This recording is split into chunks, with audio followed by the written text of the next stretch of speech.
with fractures and breaks. Okay? So he says, they may fall 7 times, but they rise again, but the wicked shall fall by calamity. So the Holy Spirit is the one who picks you up, dusts you off, turns you in the right direction, and say, keep it moving, Deb, keep it moving, keep it moving. That's what the Holy Spirit does. Isn't that a beautiful thing?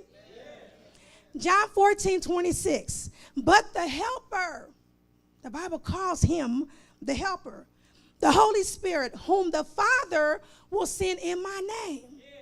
He will teach you all things.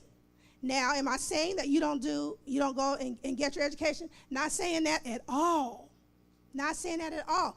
What he's talking about, he is teaching you all things that pertain to death, life, and eternity, things that are important to help you make life decisions. So he will help you to determine if now is the time to go back to school. He will help you to determine how you're going to pay for it. He will help you to determine what school you need to go to, or he will help you to determine that it's not time for you to do any of that. And sometimes that's a hard thing. So he says, I will teach you all things, and I will also bring all things to your remembrance as I have said unto you. Okay, I got to stop long enough to say this to you. And Spencer and I argue about this all the time. But he said he will teach you all things, right? And bring things to your remembrance. He's not going to bring anything to your remembrance that ain't already there. It's got to be there. Remembrance has to do with a memory. So you have to be able to memorize. I will hide the word in my heart that I might not do what? So when we forget, he brings that back to our memory. So we just can't go and just say, well, I'm not going to study today because the Lord is going to bring it all to my memory. That's wrong.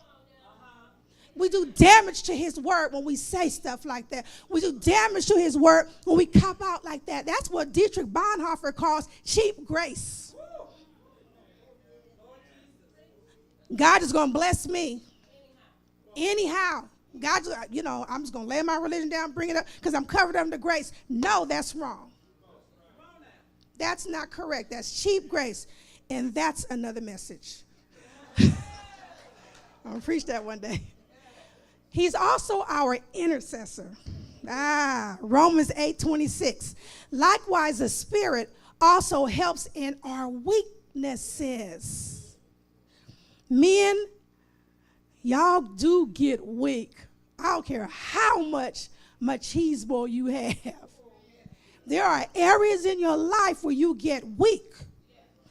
And married men need to understand that, because they need to understand that that's what their helpmate is for. To help when you do get weak, however that looks in your family.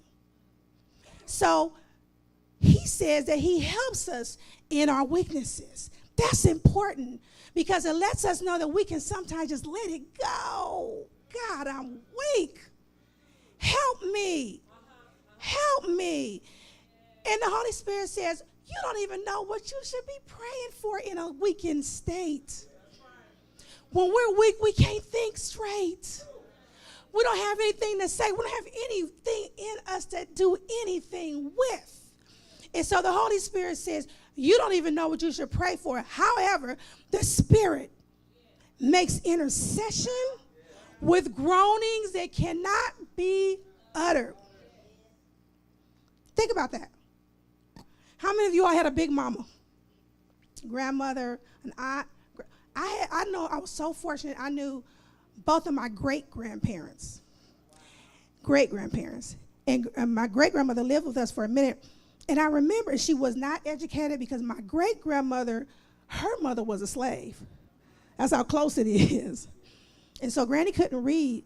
And sometimes she would be in her bed just moaning. Robbie, you might be too little to remember. Just moaning and groaning. And I'm like, well, Granny, what's wrong?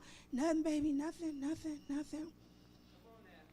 And I hear it again. I come in there, what's wrong, Granny? She said, nothing.